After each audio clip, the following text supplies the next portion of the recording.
ఇటు తెలంగాణలో భారీ వర్షాలతో ఖమ్మం జిల్లా పరిస్థితిపై కేంద్ర హోంశాఖ మంత్రి అమిత్ షా దృష్టికి తీసుకువెళ్లారు బండి సంజయ్. ఖమ్మం జిల్లాలో 110 గ్రామాలు ముంపుకు గురి కావడంతో పట్టణంలోని ప్రకాష్ నగర్ గుట్టపై 9 మంది, పాలేరు నియోజకవర్గంలోని అజ్మీరా తండా గుట్టపై 66 మంది, బిల్డింగులపైన 42 మంది చిక్కుకున్న విషయాన్ని అమిత్ షాకు వివరించారు. తెలంగాణలో ప్రాణ నష్టం లేకుండా అన్ని చర్యలు తీసుకోవాలని ఎన్డీఆర్ఎఫ్ అమిత్ షా ఆదేశించారు. చెన్నై, వైజాగ్, అస్సాం నుంచి 3 చొప్పున మొత్తం 9 ఎన్డీఆర్ఎఫ్ బృందాలను తెలంగాణకు పంపారు. ఇక ఎన్డీఆర్ఎఫ్ ఉన్నతాధికారులతో బండి సంజయ్ మాట్లాడారు. రాష్ట్ర అధికారులతో సమన్వయం చేసుకుంటూ సహాయక చర్యలు చేపట్టాలని ఎన్డీఆర్ఎఫ్ బృందాలకు బండి సంజయ్ సూచించారు.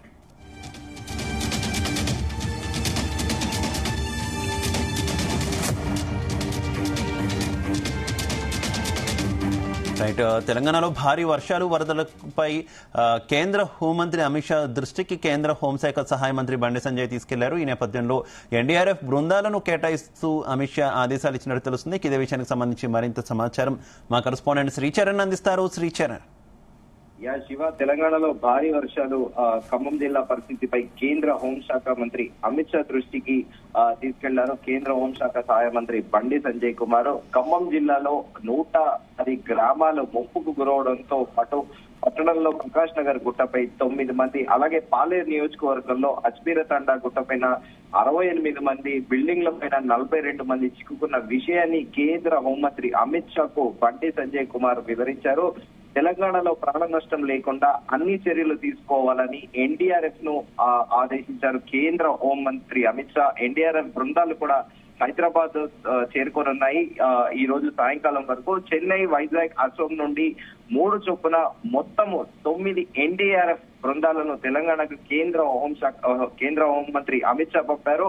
ఎన్డీఆర్ఎఫ్ ఉన్నత అధికారులతోని బండి సంజయ్ కుమార్ కూడా మాట్లాడారు. రాష్ట్ర అధికారులతో సమన్వయం చేసుకుంటూ సహాయక చర్యలు చేపట్టాలని ఎన్డీఆర్ఎఫ్ బృందాలకు బండి సంజయ్ కుమార్ సూచించారు. కేంద్ర ఆదేశాలతో కాసేపట్లో కూడా ఎన్డీఆర్ఎఫ్ బృందాలు హైదరాబాద్ చేరుకోనున్నాయి. ఇక అక్కడి నుండి కూడా మొత్తం స్టేట్ వైడ్ గా కూడా ఎక్కడెక్కడైతే రెస్క్యూ చేయాల్సి ఉన్నాయో అక్కడ ఈ ఎన్డీఆర్ఎఫ్ బృందాలు కూడా చేరుకుంటాయి. ప్రస్తుతము ఖమ్మం జిల్లాతో పాటు ఆదిలాబాద్ జిల్లాలో విస్తృతంగా వర్షాలు ఉధృత తీవ్రత ఉన్న దృష్ట్యా ప్రస్తుతము అక్కడికి నల్గొండ, ఆదిలాబాద్ తో పాటు ఖమ్మం జిల్లాలో కూడా విపరీతంగా వర్షాలు కురుస్తున్నాయి, భారీ వర్షాలు. సో ఈ నేపథ్యంలో హైదరాబాద్ నుంచి నేరుగా ఈ ఎన్డీఆర్ఎఫ్ బృందాలు అక్కడికి చేరుకుంటాయి. ఓవైపు 2 తెలుగు రాష్ట్రాల్లో కూడా చూసుకుంటున్నాం మనము. 2 రోజుల నుంచి విపరీతమైన వర్షం పడుతోంది.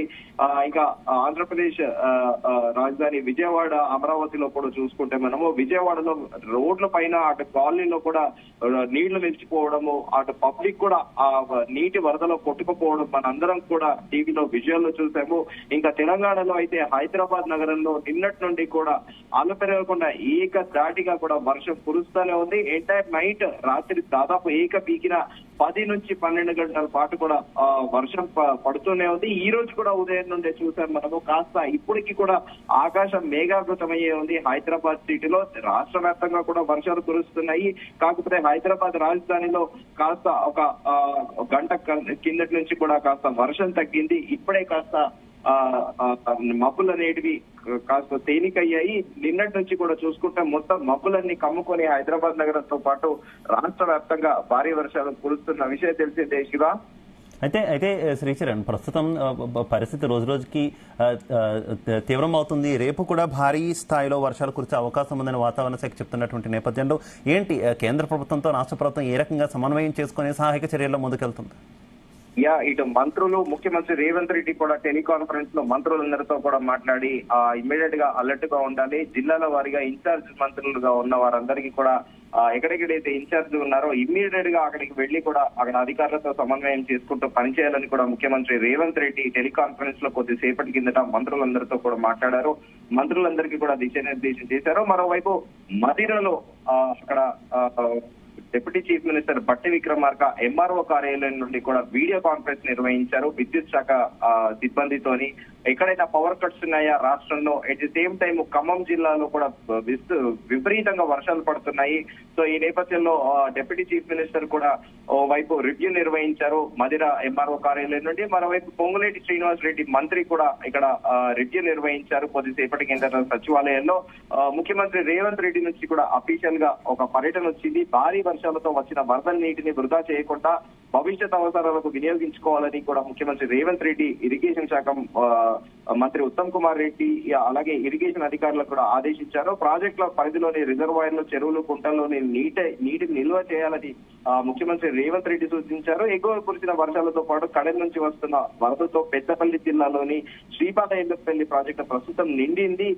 ఎల్లపల్లి గేట్లు ఎత్తి నీటిని గోదావరిలోకి కూడా ప్రస్తుతం వదులుతున్నారు. మరోవైపు ఎల్లపల్లికి వచ్చిన వరద నీటిని వీలైనంత మేరకు లిఫ్ట్ చేయాలని, రోజుకొక టీఎంసీ తగ్గకుండా డ్రా చేయాలని ఆదేశించారు. అలాగే నంది గాయత్రి ప్రపోజల్ ద్వారా లిఫ్ట్ చేసి రిజర్వాయర్లు నింపాలని ముఖ్యమంత్రి రేవంత్ రెడ్డి సూచించారు. ఇక కరీంనగర్కి వస్తే బిడ్మానేరు, లోయర్ మైనర్ డ్యామ్స్ తో పాటు రంగనాయక సాగర్, మల్లన్న సాగర్ వరకు జలాశయాల్లోకి దాటిన నీటిని లిఫ్ట్ చేయాలని కూడా ముఖ్యమంత్రి రేవంత్ రెడ్డి ఆదేశించారు. ఎల్లపల్లి ప్రాజెక్టు సామర్థ్యం ప్రస్తుతం 20 టీఎంసీలు కాగా ప్రస్తుతం 18.45 టీఎంసీల నీటి నిల్వ ఉంది. ఇంకా కడే ప్రాజెక్టు నుంచి కూడా ప్రవాహం ఉధృతంగా వస్తుండటంతో గాయత్రి పంప్ హౌజుల ద్వారా బిడ్మానేరు వరకు ప్రస్తుతం నీటిపారుదల శాఖ అధికారులు నీటిని బిడ్మానేరుకు తరలిస్తున్నారు. బిడ్మానేరు ప్రాజెక్టు సామర్థ్యము 27 టీఎంసీలు కాక ప్రస్తుతము 15 టీఎంసీల నీటి నిల్వ ఉంది. అక్కడ నుంచి 14,000 క్యూసెక్లు పైగా లోయర్ మైనర్ డ్యామ్ కు మరో 6,400 క్యూసెక్ల అన్నపూర్ణ రిజర్వాయర్ ద్వారా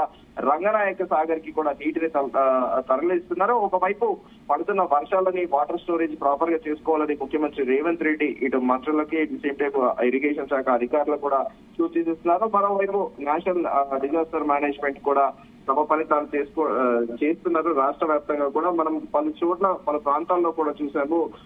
వర్షానికి రోడ్లు కూడా కొట్టుకుపోవడము, బాగులున్న చోట అయితే రోడ్లకి మధ్యలో గ్యాప్ రావడం కూడా మనము టీవీలలో విజువల్ లో చూస్తున్నాము. మరోవైపు హైదరాబాద్ కి జిహెచ్ఎంసీ కమిషనర్ కూడా ఒక ప్రకటన అఫీషియల్ గా ఒక ప్రకటన కూడా చేశారు. దయచేసి ఎవరు కూడా బయటికి రాకూడదు, వర్షంలో ప్రజలు అసలు బయటికి రావద్దు అంటూ కూడా అమరాపల్లి కాట ఒక ప్రకటన తెలిపారు.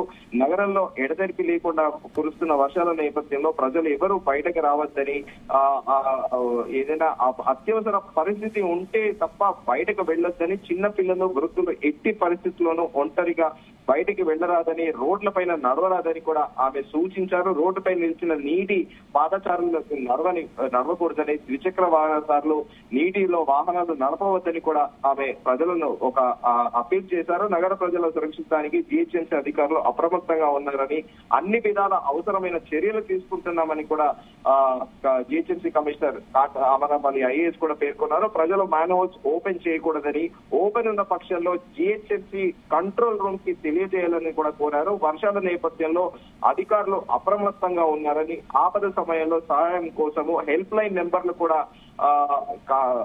జిహెచ్ఎంసీ అధికారులు ఏర్పాటు చేశారు. ఇదే విషయాన్ని జిహెచ్ఎంసీ కమిషనర్ అమరాపల్లి ఐఏఎస్ కూడా హెల్ప్ లైన్ నెంబర్ ని కూడా ఆమె ప్రత్యేకంగా కూడా ప్రకటించారు.